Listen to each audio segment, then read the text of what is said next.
Welcome to On the Virg. Thank you for being here with us. Today is Tuesday, August 5th. Thanks for joining. Good evening, everybody.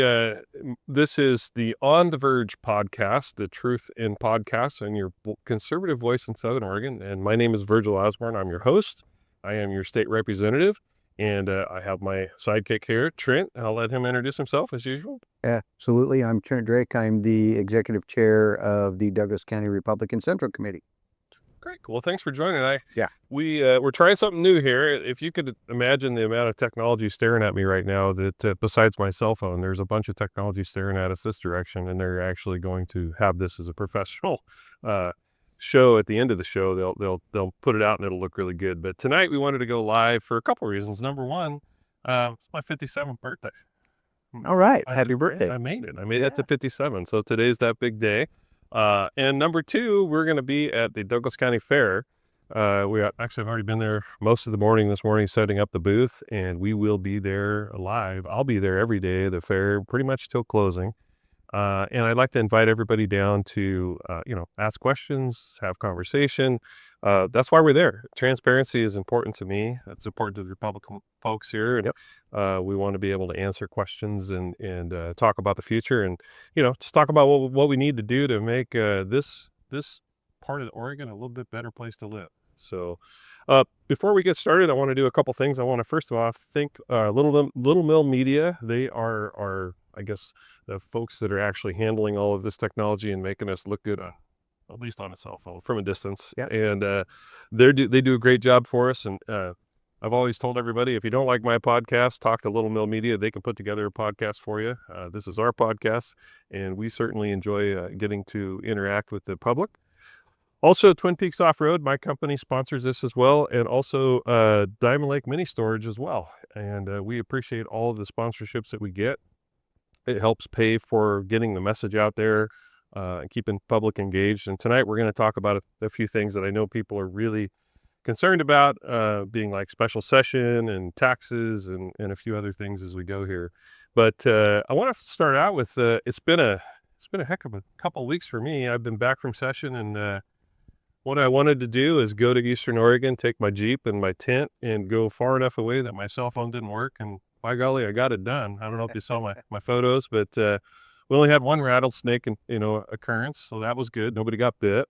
I won't go into the details of what was going on during the occurrence, but it was kind of funny. Have you ever been over to the Oahe? I have. Yeah, I've fished the Oahe many times. Yeah, I literally put my lawn chair in the river, and I fished most of the days we were there. And you catch a bass just about every cast, and all you have to have is something shiny to throw out there. It's pretty amazing stuff. So that was a good time.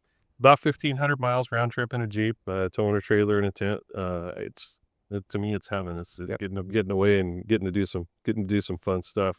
Also, before I go on, I'm going to ask my host here to keep track of the time, because I'm gonna BS so much tonight. I know it's gonna get bad. I'll miss my break. So, and then we just went to the last music festival, Sweet Home Country Music. I had some of the best tickets and the best camping, and now, unfortunately, this was the last year. I'm heartbroken. Yep. It's been going on since 1992. Yep. I don't know if most people, if they haven't had a chance to go to that or not, but we've seen some great entertainment over the years. Trace Adkins, some of the big names. Lately, the big names have been starting to drop off, and I think that had a large part to do with why they canceled the event. I just don't think it was profitable for them. No, it was total economics. Yeah, economics, and that kind of sucks. But that kind of leads a little bit into some of the stuff we're going to talk about tonight, and that's the cost of living and how expensive it is to live in Oregon, particularly in rural Oregon, which has got to the point where it's getting difficult to be able to survive, even without both spouses working full time, just to be able to pay the rent or pay the mortgage. Anything tonight you want to talk about, Trent? Well, right off the top, there was some discussion last week on SB 243. Oh, yeah. And it was signed by the governor, and there was kind of some misconceptions that people were freaking out that it's now going into effect, and in fact, it's really not. Right. Senate Bill 243, which was the third of the three bad gun bills that happened in session it was signed into law by the governor, but it can't go into law until Measure 114 Measure 114 actually has to be found constitutional before they can go back and bring this in. So I don't, boy, I tell you, my money is still on the Constitution. Yep. I don't think they're going to get there. And if they do in Oregon, they'll challenge it to the Supreme Court. And I just feel like that the gun bills were completely unconstitutional. A lot of bad was taken out of 243, and we don't have to go into all the detail, but there was still enough bad in it to make it, stepping on your rights. Right. So hopefully we can just make that completely go away. But I'm sure there will be another one. There always is. I don't think we'll see it in the short session, but I'm sure in the long session, Senator Pozansky will come up with something crazy, or it just amazes me that these people keep getting reelected. Yep. They step all over our rights, and we just keep electing them. Yep. So my job there is to fight it, and we do. Myself and Representative Scarlatos are the two gun guys in the House. We do a lot of, and of course, Senator Brock Smith also fights it on the Senate side as well. But part of the gun bill problem, part of the problem, like a large part of the problem, is people just don't understand guns. Right. I had a bill in 23 that would have made kids take a class on understanding firearms, and it would prevent accidental discharge of a firearm in case they found one, or whatever may be the case. But instead, we just keep doubling down on stupid. I don't know. Well, and you mentioned Przansky. He has in every session introduced some type of gun thing for years. I mean, it's just I remember clear back in 2010 when I was at a day on the Hill and he did that, and it was, of course, it met defeat, but Well, they're just trying to get mud to stick on the wall. Well, I think that's right. I think they keep throwing out as much stuff as they can, and I'm just looking at a comment here, and I'll do the best I can on comments. But somebody on my feed that said something about Democrats and Bass have the same thing in common. They're chasing the shiny thing. Yeah. I guess I don't want to get too deep into the weeds, but yeah, that's actually true. Let's see. How much are we currently paying for gas tax is a question this came across. We're going to get to that. But currently we're paying 40 cents a gallon for gas tax. And when this special session is done, I'll get to how much we're going to be paying. And I don't think anybody's going to be that thrilled with it. So let's just jump into that special session. I've had probably 200 emails. I don't know how many messages, phone calls, and people want to know what's going on with special session. Well, so do we. We finally got word from the governor that special session will be August 29th. And I think one of the things people don't understand is special session doesn't mean that everything happens in one day. Right. So special session means we'll have a floor session on August 29th, potentially. But her bill has to go to committee. Has to be read 3 times, just like all bills do. It will have to go through House committee because it's a tax. So it will have to start in the House, and then it will go, once it's out of committee, it will have to be read the second time on the House floor. And then the Republicans, to let it come to the House floor on the 29th, will have to suspend the rules to allow it to come to the floor if it gets to the floor on 29th. I can assure you there is zero chance that the Republican Party caucus is going to allow that bill the rules to be suspended and move that bill forward on the 29th. So what that means is 29th is Friday. What that means is it will have to do its process. Likely it will end up, going through the House. If it makes it to the House floor, Right. It will likely end up coming over to the Senate on Sunday, maybe Monday. And then they'll have to do the same process. Then it'll come back. So I would imagine the special session will probably last till maybe as long as Wednesday, and with one topic, and that would be this ODOT transportation bill. The governor needs 36 votes. They have 36 Democrats that are in the House. From the meetings we've had and the discussions we've had, I do not think she has 36 votes. I hope that our intention is we are going to supply 4 Republicans. Myself will be one of them because I'm part of leadership. So we have 3 elected. We have I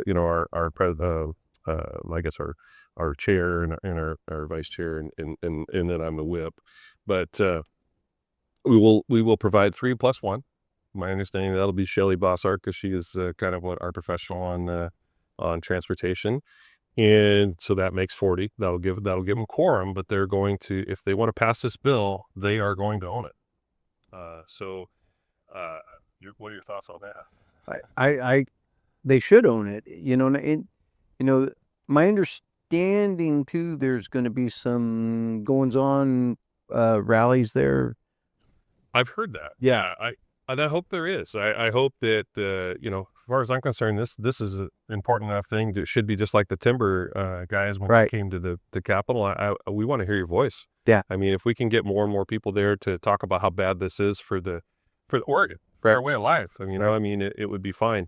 We're going to get into the details on that bill here in just a minute, but I just kind of wanted to touch base on it and give everybody an idea of what's going to happen when it's going to come together. Now, I haven't actually seen who we had a meeting with the governor's office, but we've had several, and it's been very volatile.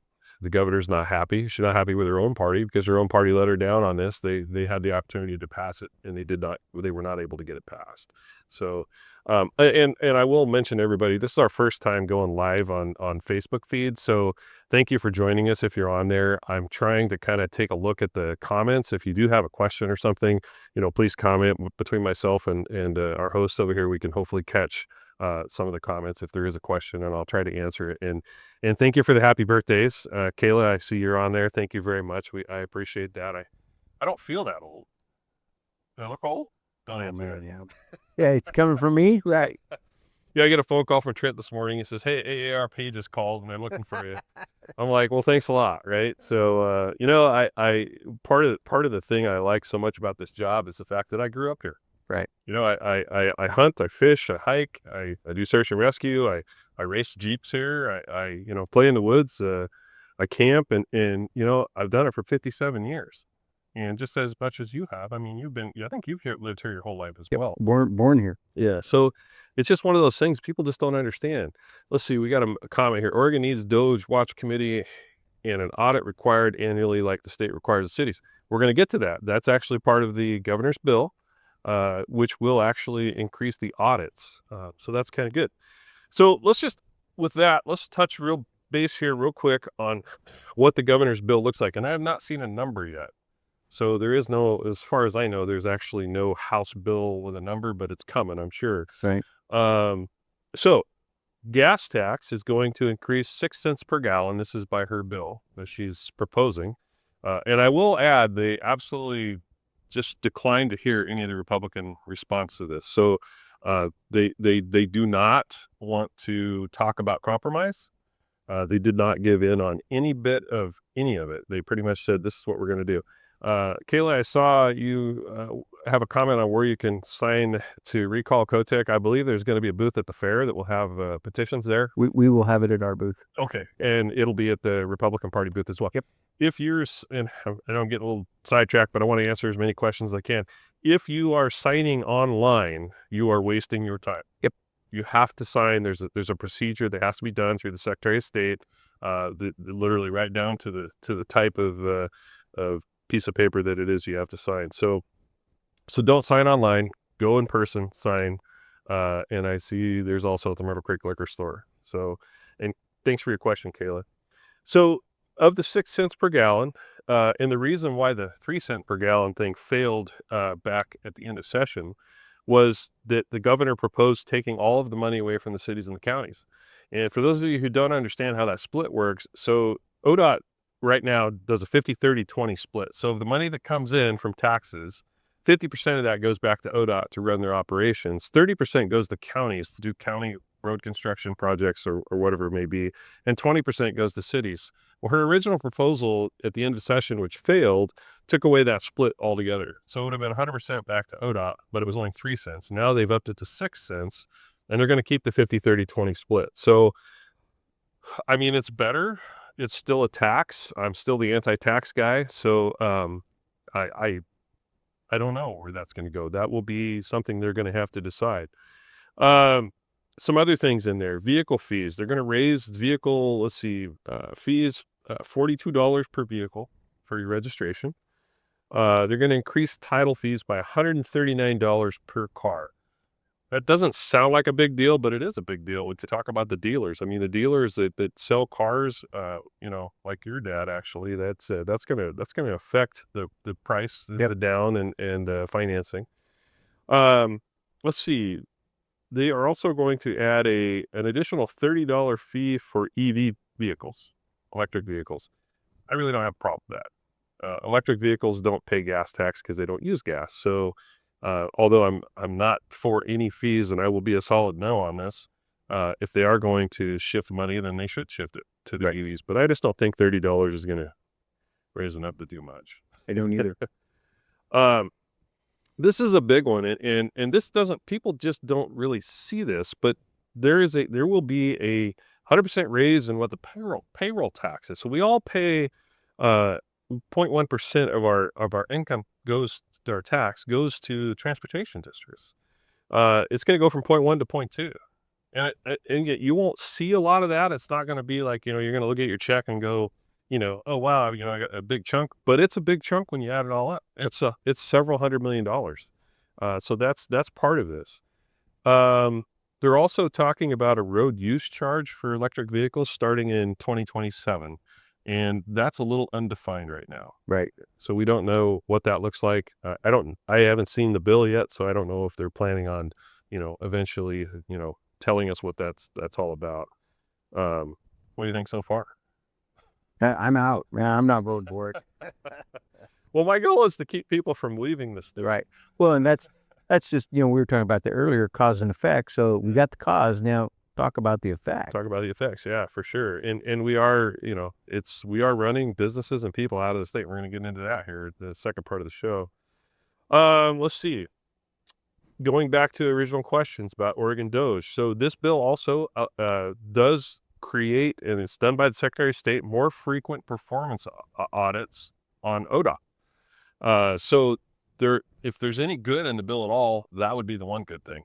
And the fact that it's being done by the Secretary of State's office is also a better thing, even though, politically it is what it is. But that would, rather than them governing themselves, because obviously they can lose $1 billion and just can vanish and they don't understand it. Right. So hopefully somebody will be held accountable. Let's see. I see a question or a comment. I already pay over $100 to fill my truck and do it a couple times a month. No more gas tax. Listen, I couldn't agree with you more. I have a diesel pickup as well. Me too. Yeah. Cost me $139 to fill my truck. Yeah. Well, I just towed a trailer up to the music festival and it was, I don't even remember, but it was ridiculous. Yeah. Let's see. Here's something I don't particularly like, but this bill gives the governor the authority to hire and fire the ODOT director. So I really would like to see politics out of transportation altogether, because I believe that I believe that we've had a lot of years of really bad decisions that have been driven by lack of transparency, lack of audits, and really just a willingness of the majority party to just give dollars away, right? So I would like to see politics out of it. Unfortunately, this gives the governor, this really does give the governor what she really wants. I mean, right. She'll put her person there if she doesn't already have it. So that's concerning. There's another good part of this. In 2017, there was a tolling transportation bill. I can't remember what it was called, but this also this takes the tolling moratorium and moves it forward. So for the foreseeable future, at least through 28 probably, there won't be tolling. And that is kind of a big deal. And I think the reason that kind of died was because the Democrat Party, who control the majority of the urban areas in the northern part of the state, particularly around I-205 and I-5 up there, they really don't want tolls. Right. So, the best way to lose your seat and your position is to vote against your people. And so the folks up there don't want to deal with it. I mean, can you imagine paying $20 a day in tolls or more, right, to go to work? I mean, it would be undoable by a lot of people. 20 days or whatever a month. That's a lot of money. I mean, that's crazy, right? So, fortunately, knock on wood, hopefully that tolling part won't happen down here. Let's see. When paper fishers at ODOT and they're a lot more than like 10,000. There's a lot of salaries at ODOT that I think need to be probably need to be audited. When I see people out on the road crews working their butts off, and I think that's great. When I know that there's people back that are really not doing a whole lot, they're making 200,000 a year. I don't like that. Right. Now I am not knowledgeable enough on what those $200,000 a year salary guys do to say that it's a bad thing. Maybe they're necessary. Maybe it's a super important part. I don't think so. Right. Labor is always the most expensive part of business. But then when I see our governor do a project labor agreement with the unions, which she did on an executive order, right now it's being challenged, but that basically said any project that happens in anywhere in Oregon, particularly in Southern Oregon, has to be union driven, which takes the whole DEI thing and throws it into effect in an area where we can't comply, which means contractors, if they want the work, they have to go out of town to get the employees to do the work. Right. And it raises the cost of everything. So to me, it's very hypocritical, to want to pass a budget and want to control it and then turn around and do something like that. So let's see, senior real estate tax rates need to be implemented. There was a bill for that. I believe it passed. I can't remember the bill number, Linda, but I agree. I would like to see senior citizens after a certain age. I don't think they should have to pay property tax. Yeah. Well, personally, I don't like taxes anyway. Yeah. But so let me give you an idea of where we are gas tax related right now. You want to take a wild guess where we're at out of 50 states? We were sitting about 5th at one point, weren't we? Yeah, we're number 4. We're paying 40 cents a gallon for gas in taxes. Right. This doesn't count some other off tax stuff. Washington is actually 49 cents a gallon. In Pennsylvania, it's 57 cents a gallon, almost 50. It's actually 58 cents a gallon. In California, rules. Right. 60 cents a gallon, plus they have some other taxes on top of that. You're paying almost $1 a gallon in California. Had the original bill passed and our governor got what she wanted originally, we would have surpassed California. Yeah. We would have been at 80 cents a gallon. Yeah. And I don't think a lot of Oregonians realize how lucky we are. That was a hold my beer moment. It was. Yeah. It was the one time in my short political career that we actually, as a Republican Party, were able to hold out and we won. Yeah.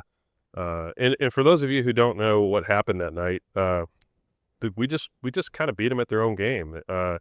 As much as they tried to get their bill through, they ran the clock out on themselves. They waited too long because they didn't want to pass the bill. Right. They wanted to throw it back at us, and unfortunately, we had a couple of Republicans that probably would have voted for the bill. But the clock ran out. Right. And we all sat in that room on Friday night at 10 o'clock at night, and we're sitting there going, what do we do now? Do we let these guys go ahead and, come to the House floor with it and advance the rules? And we decided as a Republican Party to not let them advance the rules. And when that happened, that pushed the whole thing right up to the deadline for sine die. So a lot of people also don't understand, when we have a session, there is a constitutional sine die, and it has to happen. And I wish I could tell you the number of days, 158 days or whatever it is. So that Sunday at midnight was the constitutional sine die. Right. That was the end of session, whether you were done with business or not. Now, we had 4,000 bills to deal with when we started session. I think by the time everything was over, we ended up passing 600 or 700. Right. So the amount of time spent and the amount of wasted time was incredible. But, yeah. It might be interesting for the people to know, too. You guys brought a solution that cost no money because the money's there. Yes. These people that she's supposedly going to lay off, they don't have to be laid off. No, and they're not going to be. She's already pushed that out. So till after session, but there was no reason for her to even send out the notices. Right. And there was plenty of money in the emergency funds, which we also proposed that they used to not allow, so we didn't have this layoff, and she refused to use it. Right. I mean, and it wasn't just a no. I mean, it literally was like a hell no. But this is what happens, I think, when you have 38 years of one party rule. I realize there were times in those 38 years where the House was, stacked evenly. And some good things happened. I think back when Bruce Hanna was the co-speaker of the House, I think we had some really good stuff going on. But overall, our governors have been absolutely focused on everything that hasn't helped the state. Right. Not all of it's been bad. Certainly there has been some stuff that I think was good. But in general, we've focused on taxing. spending when a program gets to the point where we cut back on the amount of employees in a bureaucracy. Instead, we double down and we increase the taxes. I mean, you just put businesses out of business. Well, So yeah, and to me, that's one of the things that's insane. You're a business owner. Yeah. So you spend more than you take in, more than 3 or 4 months in a row. What happens? I mean, you have a problem. you have a problem. You have a deficit. You have Yeah. a real problem. And at some point, if that never changes, then what? You're out of business. You're out of business. And so their solution to raising taxes is really a non-solution. And the people that are voting for this, they don't live in reality because, and I know we're going to talk about it in a minute, of effect of what that effect is having on Oregon versus a state that could flourish. And Oregon could really flourish. I mean, Well, Oregon should be. I mean, I did some reading today. I mean, back in the early 2000s, we were flourishing. Yeah. We actually penalized companies for hiring too many people. Intel was actually paying $1,000 per head of people when they overhired. And now we'll get into that, but we've lost a lot of jobs. Okay, so here's where we are. Thank you guys all for coming. We are not done. We are going to come right back, but we are going to take a break so we can acknowledge our sponsors, do a couple commercials, and again, we will be right back. So stay with us, and when you see that live feed come back on, and if you have questions, now would be a good time to think about them and send them through to us, and we'll be right back with you in just a minute. Thank you. Is your 4x4 ready for the trail? Twin Peaks Off-Road is your first stop for maintenance, repairs, and custom upgrades. From differential services to winch installs, we do it all. Fast, reliable, and built for adventure. Don't wait for breakdowns in the backcountry. Call Twin Peaks Off-Road today at 541-900-0015 or visit twinpeaksoffroad.net.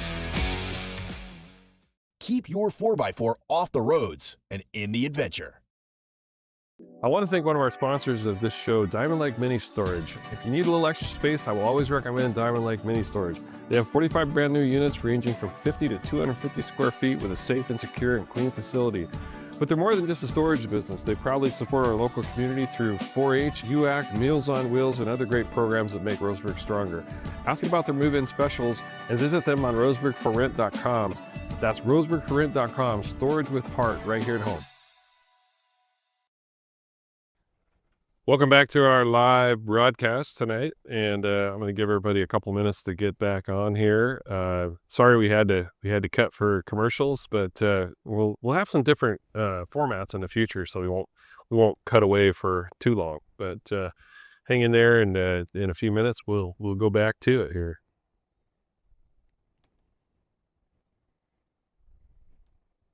So one of the last questions we got there was. Let me see, make sure. There's just more comments about making sure that there's actual regulation with the spending that's happening. Got you. Yeah. But there was one question about measures 50 and 150 that were based on some different changes to House bills in the past, and they asked if some of those tax measures could be rewritten in the future, which is deep conversation topic, but Yeah, I'm not sure about that. yeah, it might take a little more research. And that was from Linda. Oh, okay. Linda's on. She's been on there. All right, Linda, we're getting your questions, and we're gonna reply to them at a later date. I don't know the answer to the measure 50 and 150. I just haven't been around that long. I'm still new. This is only my third year in politics, and yeah, loving it. While everybody kind of logs back in, I want to let everybody know, if you'll go to our Facebook On the Virg, we will have this broadcast will be on there, but we will also in the future have all of it on there. Eventually, when our readership goes to the point, we'll make this just On the Virg live podcast. And so please, if you haven't already, go on there, like us, follow us, and ask questions. I mean, that's what this is all about. I don't have all the answers, but I know a lot of folks that can give me some answers if I don't have it. So my intention is 110% to be transparent with the public and to answer questions as they come in and help everybody understand what's really going on in politics. And let me tell you, there's some there's some real shenanigans going on with politics right now, and I think that the state as a whole might be getting to the point where we've seen enough of it, and we're going to start paying attention. And hopefully, in 26 in November when we go to vote, people are paying attention. That's my goal. So there was a question about gun law, or a comment about gun laws, and I don't know who asked the question because it's already kind of went through the live feed, but somebody actually said that we have plenty of laws on the books. All we need to do is enforce them. And let me tell you, I couldn't agree more. We do not need more gun laws. We have plenty of gun laws. We can always place blame on all kinds of reasons for shootings and everything else. But the fact of the matter is, if we just followed the law and basically enforced it, we'd be in a good place. So anyway, all right, I think we got most people back. And again, I want to thank everybody for showing up here. I also want to remind everybody we will be live all week at the Douglas County Fair. Not only myself at our booth, but we'll have Trent and the Republican Party booth, which is about 2 booths across from me. Right. And I think you guys got a bunch of merchandise you're selling too. Right? We do. We got merchandise, and we'll have some games and some stuff like that. Cool. So Is that where you go to get all the Trump stuff and Yeah. hats and what have you? Yep. Okay. Rolling coal and all that kind of crazy stuff. Yep. Now I'll have my bling hat on. So come down there, support your Republican Party. If you're not registered to vote, that's a great place to do it, right? And, Yes, sir. yeah, and you can also sign there's also a petition for recall on Governor Kotek. Mhm. So that will Yep. be the place to sign that. We'll have that, and then we will have that at the headquarters also. Yeah. So going in through the rest of the month. I don't know. I mean, the odds of a recall on a governor and actually going through are not, in favor of the recall. But, if a governor sees several 100,000 people's names pop up against what she's doing, it certainly would, at least if I was the governor, I would certainly go, maybe I should pay attention to these 200 or 300,000 people that think what I'm doing is not right. Right. So, or maybe she should pay attention to her own party, which I also right now think they don't agree either. Right. But we'll see how that goes. But please sign the petition. Also, there's a petition floating around too at the fair for the vote by mail. If you feel strongly about that, I think you should sign that as well. There are some folks that say that the state turned south when we started voting by mail. I'm not out in front of it. I don't disagree with it. I'd like to see transparency. I really, really, what I want to see in voting is I want to see people have to show ID. I don't know what that looks like. I don't know if that looks like, in person. I mean, I like in-person voting. I mean, I grew up when I was a kid. That's what we did. And I'd like to see it again. I think there's having mail-in voting does create an avenue of somebody being able to cheat. So, Right. Although I don't have that petition in my booth, I think there is a booth there that does have it. And if you feel strongly about vote by mail, then I think you should definitely support it. Yep. And if it makes it on the ballot, I'll be the first to vote for it. So, Yep. So anyway, with that said, now let me double down before I get all the hate mail, because I'm sure I will get some hate mail on my comment I just made. But the fact is, vote by mail on the ballot will have an option.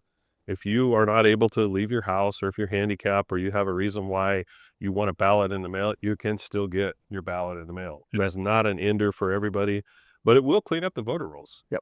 Um, And that's what's actually happening right now. The federal government is pressing the state of Oregon to do that, and the governor is pushing back, saying no, and so that they're going to court over it. Yeah, and ultimately, I think Oregon loses because we pay taxpayer money pays for the governor and Dan Rayfield to defend something that why. I also noticed in headlines lately that the mayor of Portland just recently went ahead and signed in a letter saying that they are going to acquiesce to the Trump's DEI plan, which I don't believe. I think that's just their way of getting through it. But I used to think that this mayor had guts and he was a better mayor. But when he came in front of us in committee, when we were talking about the baseball stadium, I specifically asked him in person. I said, you'd have to go back and watch it, but I said, now, does this mean that you're going to spend money on police and security if we give you the $850 million to do this baseball stadium? And his answer was absolutely. We have plans to do that. We will. It was a long answer too. Right. We're gonna reinforce our police force. And what does he do? 2 months later, they cut $2 million out of the police budget in Portland. Now I realize the city council did that and probably overrode what he could necessarily do, but I didn't see him stand there fighting for it. So, Portland is a dumpster fire. I hate that because I think Portland's a great city. It used to be the icon of the Northwest, and now it's the icon of a trashy city. Okay. And I don't want to see that. I like to see Portland turn around. But anyway, which leads me to my next topic. So Oregon's business decline. We have had numerous stories have come out in the press about Oregon's business decline. And I hate it because when Oregon is not doing well, that means people are leaving. Yep. Jobs are leaving.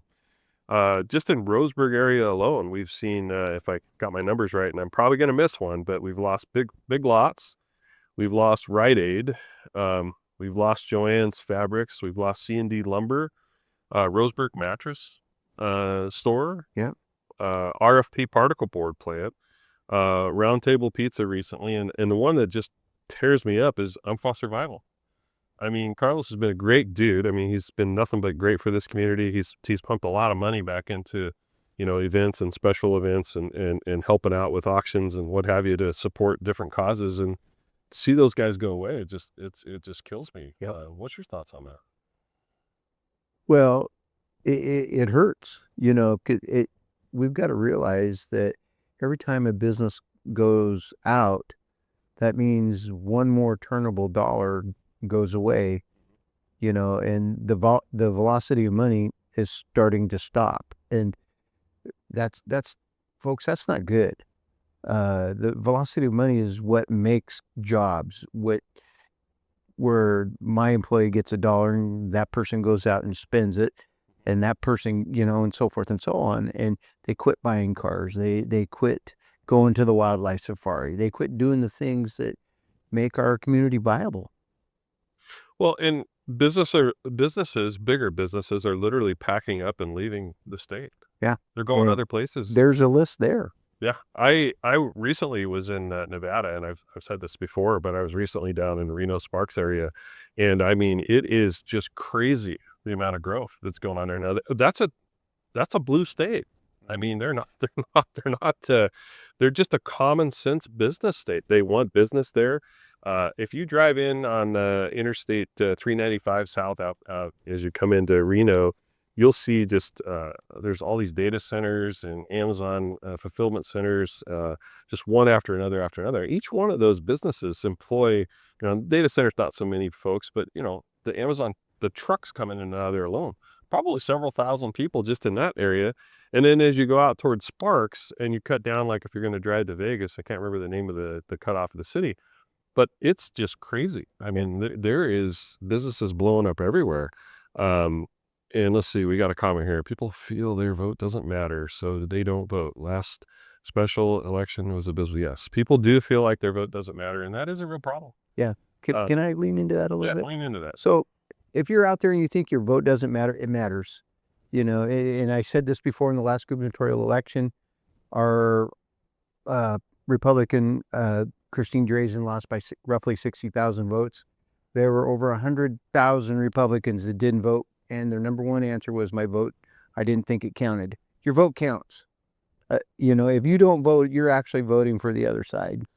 I agree, and I'll have to double down on that, and I'll say when Trump was just recently elected, people didn't think their vote would count, but he won. Yeah. So, and he didn't win by a little margin, right? I mean, if you do truly believe, and I don't disagree with you, but if you do truly believe that the election was fraudulent or had cheating going on, then you make it so big, the win so big that they can't cheat. And I was in 2020 when I went to bed and he was 300,000 votes ahead or something like that.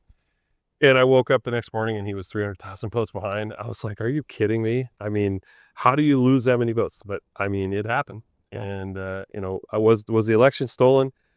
I can only speculate.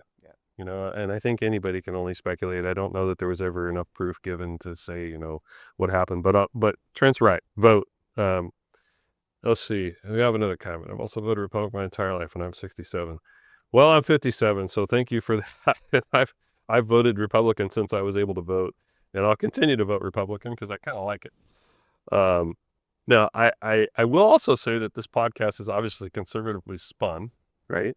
We are, but I'm not, and I'll have people argue this. We don't ignore the Democrats. We don't ignore the folks that aren't conservatively spun, because I think in Douglas County, particularly, a lot of my friends are Democrats. Yeah. And a lot of folks that associate themselves with Democrats vote for me, but they also shoot guns.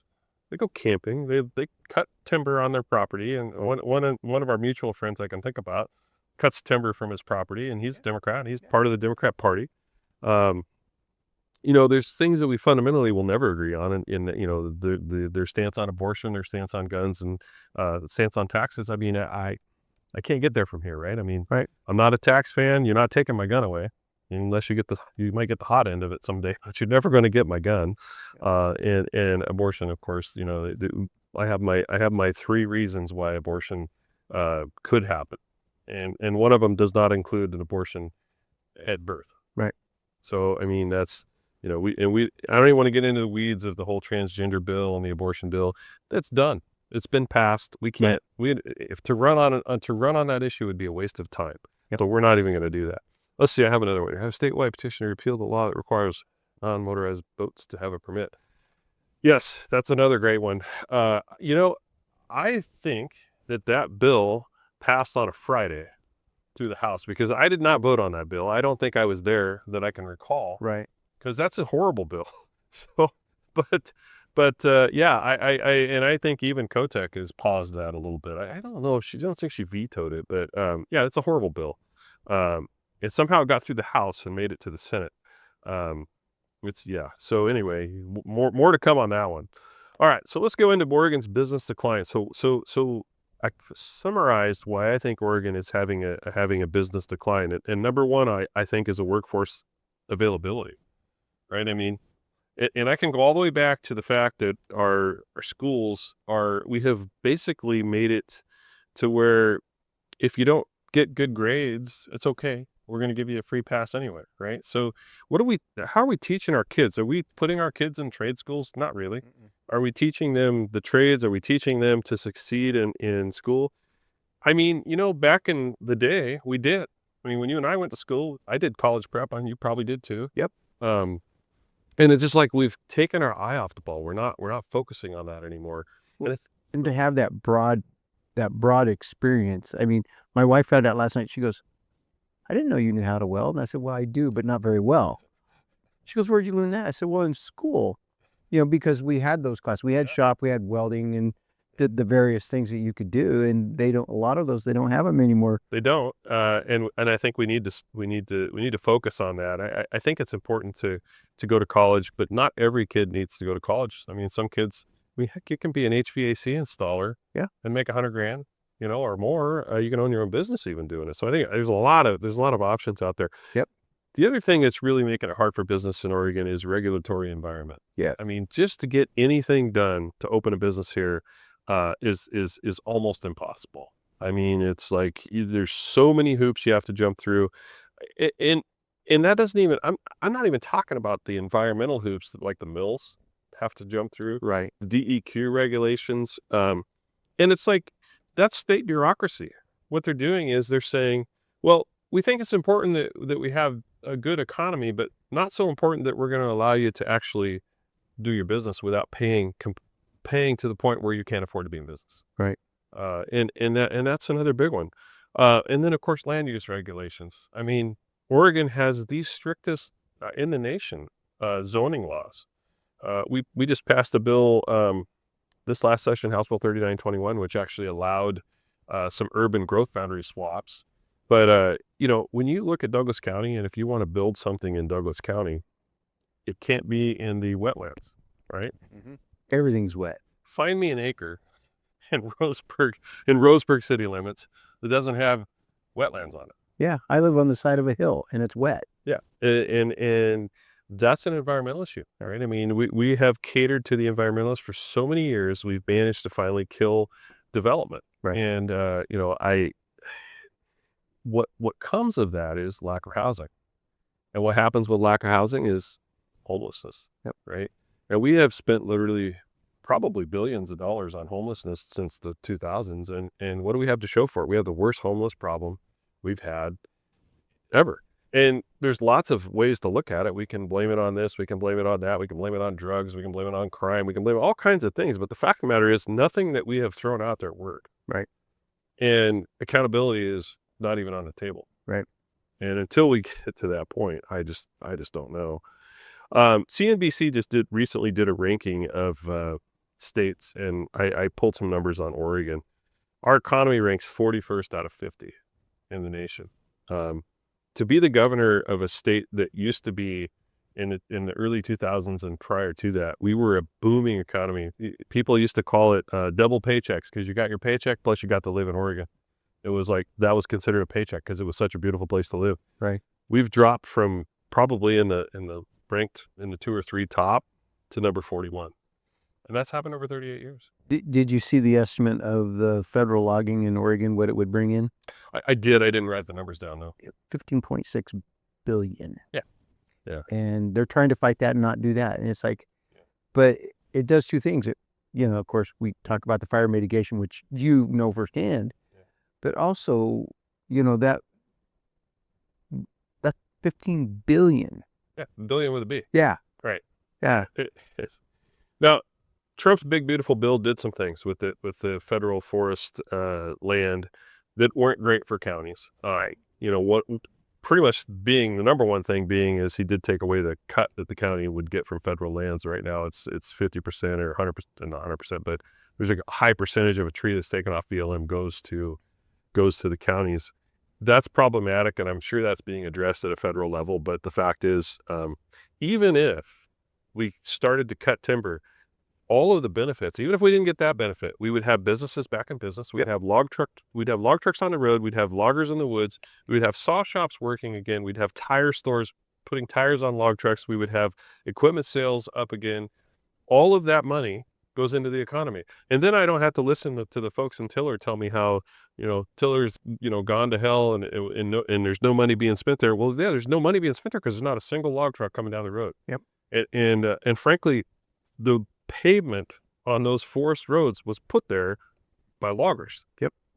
And, it's not even going to be maintained unless we go back to that. Well, I thought it was interesting. I was talking to an elderly gentleman yesterday and grew up working in the timber industry. Family was in the timber industry and stuff. And he made a comment to me, or as in the form of a question. He says, "This is the timber capital of the world. Why the heck," and he didn't say heck, "do we need to buy timber from Canada?" We should never And buy timber from Canada. I totally agree with this point, but it's because of all the regulation and all this stuff and the non-logging that's going on. And, a lot of people are under the impression, I've got friends in California, well, if they log, they're just going to strip land. Well, no, that's not how that works. Well, you can't do it on federal lands. You cannot clear cut on federal land. Right. Period. That's the law.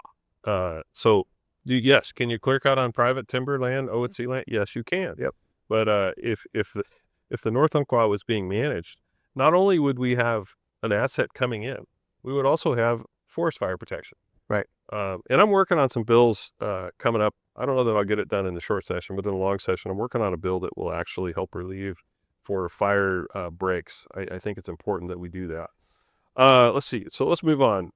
Cost of business. So Oregon ranks 43rd in cost of business. Yeah, out of 50. That's bad. And when I say ranks, that the higher the worse. Right. And that goes across the board from taxes to regulations, you name it. Business friendliness, 47th. That's pretty bad. Yeah, that's not Now that's a drop from 33. I think we were at 34, 33 just a couple of years ago. Yeah. So what the heck changed? I mean, well, we have a cat tax. We've decided that if you are making money in the state, we're going to take your money. That's really close to socialism. I think Right. that's kind of how they act. Explain the cat just a little bit so people get a grip on that. Sure. So corporate activities tax, also known as a cat tax, and we've tried multiple times. I had a bill for it to try to raise the ceiling. But cat tax, if your business does gross sales of $1 million, you pay 0.5% of that million to the state. So and it's from that million up. So if your business does 200 million a year, then you're paying a 0.5% to the state on your 200 million. At the very very least, I would like to see the cat tax, if we can't make it go away, which at this point it's long gone past that. But if I would like to see it raised to $5 million ceiling, because that way all the small businesses like around here that are like say $1.1 million, you wouldn't have to pay the 0.5%. Right. And that they're trying every session they've tried to raise that, and I believe at some point that's going to go to 1%. Now that doesn't mean you profit. That means you sold $1 million worth of product, or did $1 million worth of revenue, whatever that may be. You might have lost money that year, but you're still going to pay the state a 0.5%. So it's just basically a sales tax now, and that gets passed on to all of us when we go try to buy something. Of course, they're going to pass it on. Businesses can't eat it. Anyway, education, we rank 35th. That's Terrible. actually not as low as I thought. That's pretty bad. This is a scary one. Cost of living, 37th, right? In a state that should be a beautiful place to live, you can barely afford to live. Yep. And, I don't think there's a day that goes by where I don't have a friend of mine or somebody message me and say, hey, look, we're doing everything we can to, hey, John, thanks, buddy. I appreciate the happy birthday. They're doing everything they can to move Right. to another state. That's just sad. I don't want to see it. Because of all of the economic, what I call stagnation, what's happening is businesses are hesitant to invest with very low confidence. So they don't want to put the money into, staying here. I mean, Right. for instance, some of these timber mills some of them have switched over to product that, engineered products, right? Right. That's millions of dollars to do. But even at that, they are concerned about their ability to get raw material to make those products. Yeah. So, some of them are hesitant. If we felt comfortable that we were going to allow, if they felt comfortable there was going to have that continuous flow, there would be millions of dollars invested. So that's another thing. And then of course, small businesses are burdened with regulations. I mean, and taxes. I mean, it's just my little business, we have paid leave already. Right. I mean, and of course that comes out of the taxes that you're paying your folks, but Paid Leave Oregon, which should be a really great program that is being abused. Yep. Like crazy. I mean, if you have 50 employees, 49 of them or 50 of them could all take the same time off and put you out of business, and you have to hold their job for them while they're gone. Yep. They might all have an ankle surgery or so. I'm being completely facetious, but the fact is there are no regulations over Paid Leave Oregon. Yeah, I have a client with over 800 employees right now. Yeah. And at any given time, he's got 100 of them out on Paid Leave Oregon. Always. Yeah, 100. And that means he's paying them Yep. to be out, and he has to hold their job. Yep.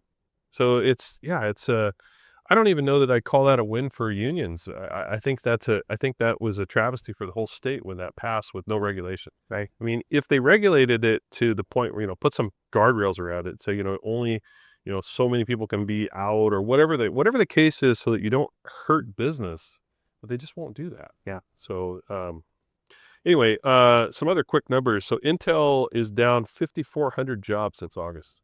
Yeah. Of 24. Yeah. And I heard that's going to get bigger. They're moving people back east. Well, yeah, they're moving to more business-friendly states. Yeah. And I think, it's like we're watching the business walk away. And when you say 50, I'm sorry. Yeah, it was 5,400 jobs.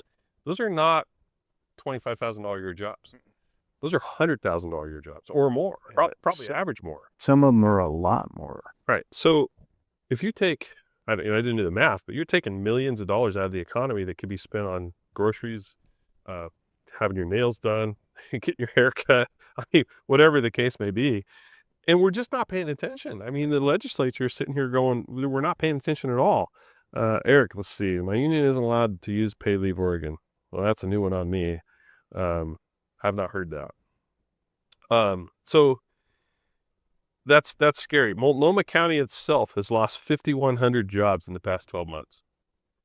That is the center of the universe for the majority party. How do they not pay attention to that? 5,100 jobs. Right. That's, if we lost 5,100 jobs in Douglas County, we're done. We're out of business. Yeah. And, Intel being the largest of the employers, yeah. I think people need to know too, this isn't This isn't a federal directed thing. This is a state directed thing. Oh, it is, absolutely. And a lot of people they're trying to blame Trump's, tariffs and everything else. I mean, guy's been president for what, 6 months or something, and I mean, has he done some damage? I think that some of the things that Trump has done have hurt. But this is stuff we're seeing, stuff that has been long in the works for many years. Let's see. Want to just touch base real quick, go back to this. If you are not one of our followers on the Virge's Facebook, please go to On the Virge, like and follow us. All of these podcasts will go on there, and eventually we'll have hopefully a good following base there as well. And again, thank you again for joining us. But we're not quite done yet. In 2004, PDX was the most livable city. Yeah, and they had some of the best. I loved going to Portland. The food fair in Portland was amazing. They used to have, and I think it's back, but they used to have a festival called The Bite. Oh yeah, I loved going to The Bite. Great music, great food. Yeah, and it was all Portland based. Both my boys have always turned me on to great places to eat and Portland Bend and stuff, and I love that stuff. I'm a foodie. In the downtown right now, one of my favorite restaurants, McCormick and Schmidt, gone. Oh, did they leave? Yeah. I remember when there used to be Rock Bottom Brewery downtown. Love Rock Bottom. That was one of my favorite places to go. Yeah. We Titan toothpicks. They were those rolled up tortillas with meat in them, and they were so good, and they're gone. Yeah. Also, P.F. Chang's downtown. They left a while back. Really? Yeah. And as I was going through some stuff this afternoon, there were so many restaurants in downtown Portland that have left. Mm-hmm. And that should be a warning to, that should be a real wake-up call for folks, and it's just not happening. So what changed? I mean, from what I see, politicians have treated tax money like it's lottery winnings with no consequences. It's like, oh, it's forever. We've got it. We're going to use it. And every time we pass a new tax, the money goes to something, whatever it be, that can't be undone. I mean, like the cat tax goes to schools. So for Republicans to go in there and say, we want to get rid of the cat tax, well, who's going to finance the schools, right? I mean, that's just one of the things. Lottery is the same way. So what's the answer? I mean, we had 34 tax bills, 34. We were able to kill all but 2. The Zen tax, Zen, is that the chewing tobacco? Zen? I think it is, yeah. Yeah. It got through. The Zen tax, and Zen was happy to pay it, which is kind of funny because it's a 65-cent per can tax, but the 65 cents goes toward wildfire funding. Right. But Zen is a flavored tobacco product. It's actually not a tobacco product, but it's a flavored nicotine product. So I think it's flavored wintergreen. I don't chew or smoke, but because it passed, now that money is there, and it will have to stay there, and they will not be able to go back and pass a bill that outlaws flavored tobacco. Because if they do that, they'll outlaw one of their taxes, and that's supposed to create, I think that Zen product alone is $360 million in taxes or something like that. So, I mean, it's a crazy cycle that's going on, and that was probably a win in a weird kind of way. Yeah. And the makers of Zen were happy with it. I'm not buying it. I don't, like I said, I don't chew and I don't smoke, and I try to take pretty good care of myself. Don't run with the girls that do. Don't run, yeah, exactly. Let's see. 2004 PERS was $2.1 billion, had a $2.1 billion shortfall in 2004. Today, it's $30 billion. Well, is that with the 10-year projection, or is that up front? Because if that's up front, the 10-year projection is double that. Yeah. Yeah. So, I mean, this is the progression we've had. I want to tell everybody all the good news, right? And the good news is that we're not in session right now. That means we can't tax you when we're not in session. That's the good news. You are free from damage for at least a while, at least till the end of this month. So, gosh, I wish I could say a lot of good things. Let's see, 2005, Portland planned to end homelessness, right? In 2005, there was 1 police officer for every 550 residents of Portland, or that area, right? Today, there is 1 police officer for every 800. And I guarantee you that the increase in the number per police officer wasn't because there's people have moved to Portland, because people are leaving Portland. So the city has 200 fewer cops today than they had 20 years ago. Wow. Yeah, that right there says it all, right? I mean, they've taken complete focus, and much like most very liberal cities, like Chicago and some of the other ones, they've taken their focus completely off of the things that are important. And health and safety are the most important things in anybody's life, right? If you're not safe in your home, nothing else matters. Yeah. If you think you're vulnerable to breaking and entering, or your car being stolen, or your car being broken into, that's all. And then you just don't want to deal with it. You want to leave. Yeah. Here's another fact that I thought was interesting. This is basically based under the Exodus is real. Portland's office buildings are 30% empty right now, right? Which I think is probably light. I think it's probably closer to 40, but this is the number I got. The U.S. Bank Tower sold for $45 million. That's 80% less than it sold for in 2015. Wow.